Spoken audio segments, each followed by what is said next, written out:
পরিচয় গোপন রাখা এক ডিভোর্সি বোনের খোলা চিঠি। জানি না আমি কেন লিখছি। হয়তো এজন্য কারণ আমি চাই আর কেউ আমার মতো ভুল না করুক। হয়তো এজন্য কারণ আমি চাই ঠুনকো কারণে সংসারগুলো ভেঙে না পড়ুক। আমি ২৯ বছর বয়সী একজন নারী। আমাদের বিয়ে হয়েছিল আমার পছন্দে। সংসারও টিকে ছিল ১.৫ বছর। আমাদের একটা ছেলেও আছে, ওর বয়স ১ বছর। আমার স্বামীর স্বভাব চরিত্র সবই বেশ ভালোই ছিল, শুধু একটু জেদি। অবশ্য তাও সবসময় না, মাঝে মধ্যে।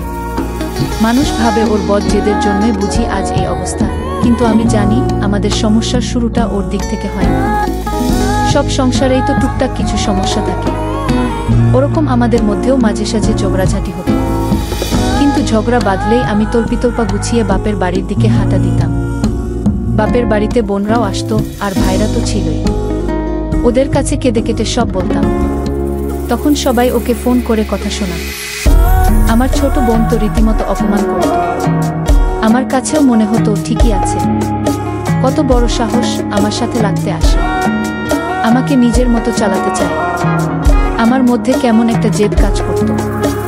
ওর কাছে ছোট হব, ওর কাছে নিজের ভুল স্বীকার করব, মাফ চাইব, এটা ভাবতেই পারতাম না। উল্টো বড় গলা করে বলতাম, ডিভোর্স দাও। তোমার মতো লোকের সাথে কে সংসার করে? না, ডিভোর্স আমি কখনোই মন থেকে চাইনি। ওটা ছিল মুখের কথা। ওর সামনে ছোট হওয়ার চাইতে ডিভোর্স চাওয়াই আমার কাছে সঠিক মনে হতো। একদিনের কথা এখনো মনে পড়ে। সেদিন ছোট একটা ব্যাপার নিয়ে তর্ক করতে করতে দুজনেই খুব উত্তেজিত হয়ে পড়েছে। রাগে আমার শরীর কাঁপছে।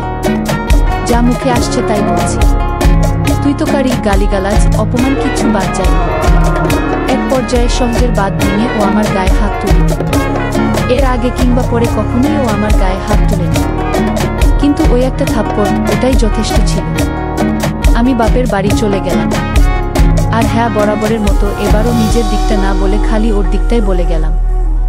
মানুষের দোষ দিয়ে আর কি লাভ? সবাইকে যা বলেছি সেটার উপর ভিত্তি করেই তারা বিচার করেছে। পরিবারের সবাই বলল, এমন ছেলের সাথে সংসার করার কোনো দরকার নাই, মামলা ঠুকে দাও। আমি সবার পরামর্শে মামলা করলাম। ওর নামে নারী নির্যাতনের কেস করা হলো। খুব দ্রুতই ওকে পুলিশ ধরে নিয়ে গেল। ওর পরিবার থেকে মুরব্বীরা এসে বারবার অনুরোধ করল আমি যেন এই কেস তুলে নিই। ভেতরে ভেতরে আমিও চিন্তা করতাম, আচ্ছা, আমার স্বামী কি আসলেই জালেম? ও কি কোনোদিন নিজে থেকে আমার গায়ে হাত তুলেছে?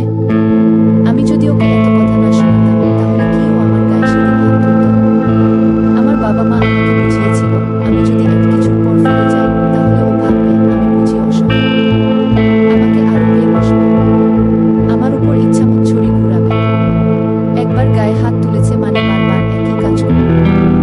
কাজেই নিজে থেকে ফিরে যাওয়ার তো প্রশ্নই আসে না।